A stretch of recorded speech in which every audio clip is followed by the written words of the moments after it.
My objective for this video is to show you how to work out the problems most students struggled with. This is the first one, and you are given this equation, and you can see it is in vertex form, and then you're told to find the vertex and the axis of symmetry. One question I kept getting from the students as they were taking the quizzes: don't we need to get a number so that we can find the vertex? And you don't need a number here because the equation is in vertex form.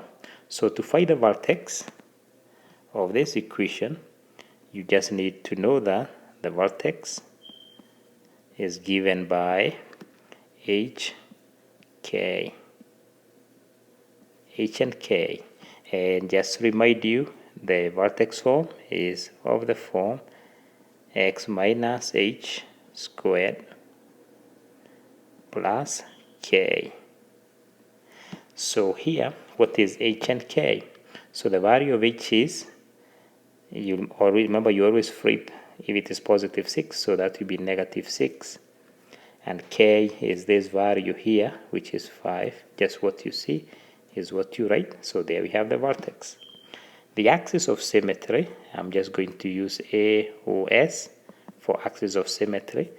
We write it as an equation, and it's written as x is equals to h. So the axis of symmetry is going to be x is equals to h. What is h? Negative 6. And that's all you needed to do in a question like this one.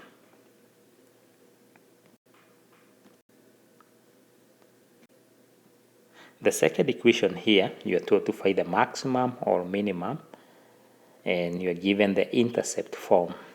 Remember, the intercept form is given by a x minus p x minus q, and to get the axis of symmetry, AOS,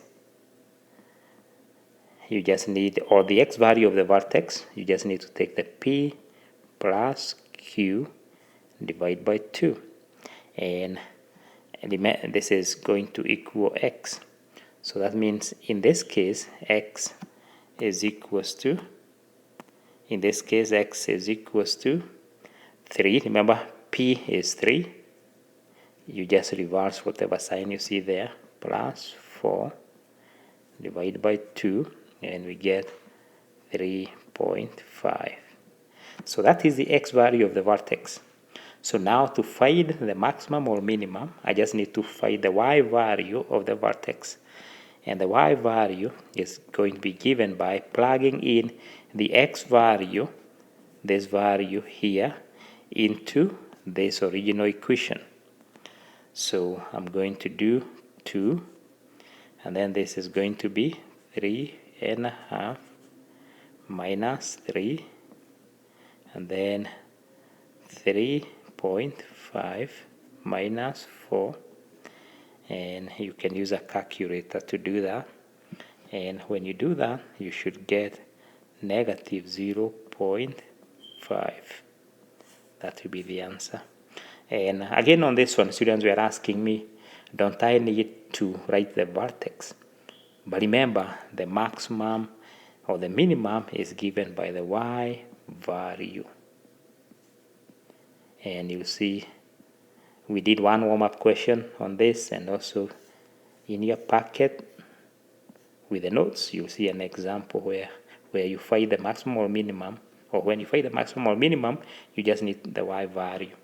Okay, and see this one, because a is greater than 0, so a is greater than 0 because a is 2, and we can see a is 2 right here. So that means that this is going to open, this is going to open up, the graph is going to be opening up. So this is a minimum. That's a minimum. So here is another example. We do it the same way. So I need p plus q. So x is going to be 2 plus negative 5 over 2. So I get negative 3 over 2. I just need to find the y value, and I just need to plug in -3/2 into the equation. So I write -3/2 minus 2. Then the other one I plug in the x value, -3/2 plus 5. And again, I can put this in a calculator. And when I do that, I should get 36.75. And I'm told to round off to the nearest tenth. And I shouldn't say if necessary here, just round it to the nearest tenth. So this is going to be 36.8. And actually, if you tried to put it in like to 2 decimal places, it won't let you. You have to round it to the nearest tenth or to 1 decimal place. So that will be the answer. And is this a maximum or minimum? Since a is negative, a is less than 0, and this is the a value right here, -3. What does that mean? It means the parabola is going to be opening up, down. That's how it's going to look like. So that means this is going to be a maximum.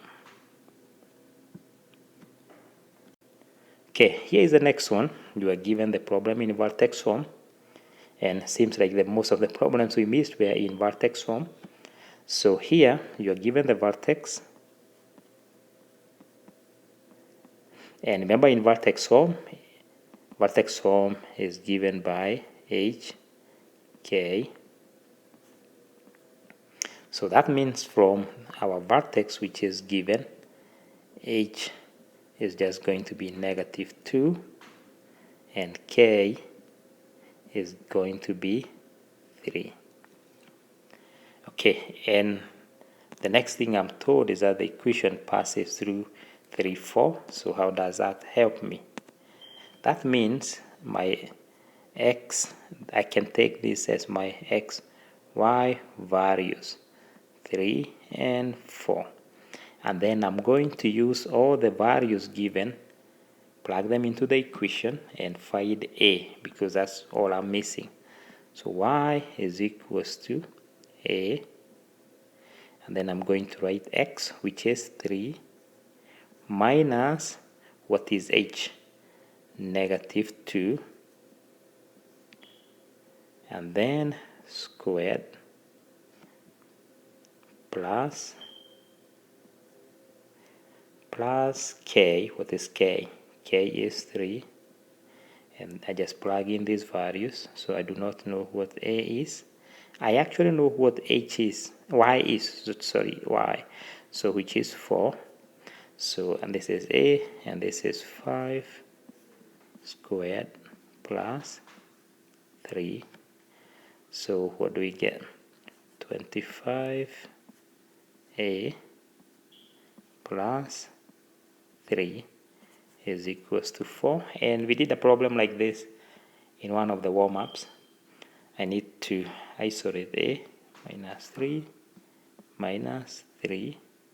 So what do I get? I get 3 is equals to 25a. That means a is equals to, divided by 25 both sides, 3/25. That will be the value of a, and that's how to get it. For this example, you are given the parabola, and you are required to know when it is vertical stretch. For example, if I have this function, and let's say this is the parent. If I make another function here, transform this function, if I vertically stretch it, that's how it is going to look like. So this one is going to be y is equals to ax squared the black one, and I know that A has to be greater than 1. Okay, what about if I do, let me make another one here. I start with the parent. I transform this function. This is vertical shrink. How is this going to be like? So this one is going to be a number. So this one is going to be y is going to be 1 over a x squared. And I see this is vertical shrink. Then let me do another one. What about if I have this one? See, this is inverted. So if I make another function, so this is still vertical stretch, y is equals to, but it's going to be inverted, negative a x squared reflection, but it has been vertically stretched. And I can do, let me do another one here. And this one, I start with the original. And if this one is here, this is still vertical shrink, but it is reflected across the y-axis. So y is equals to negative 1 over a x squared.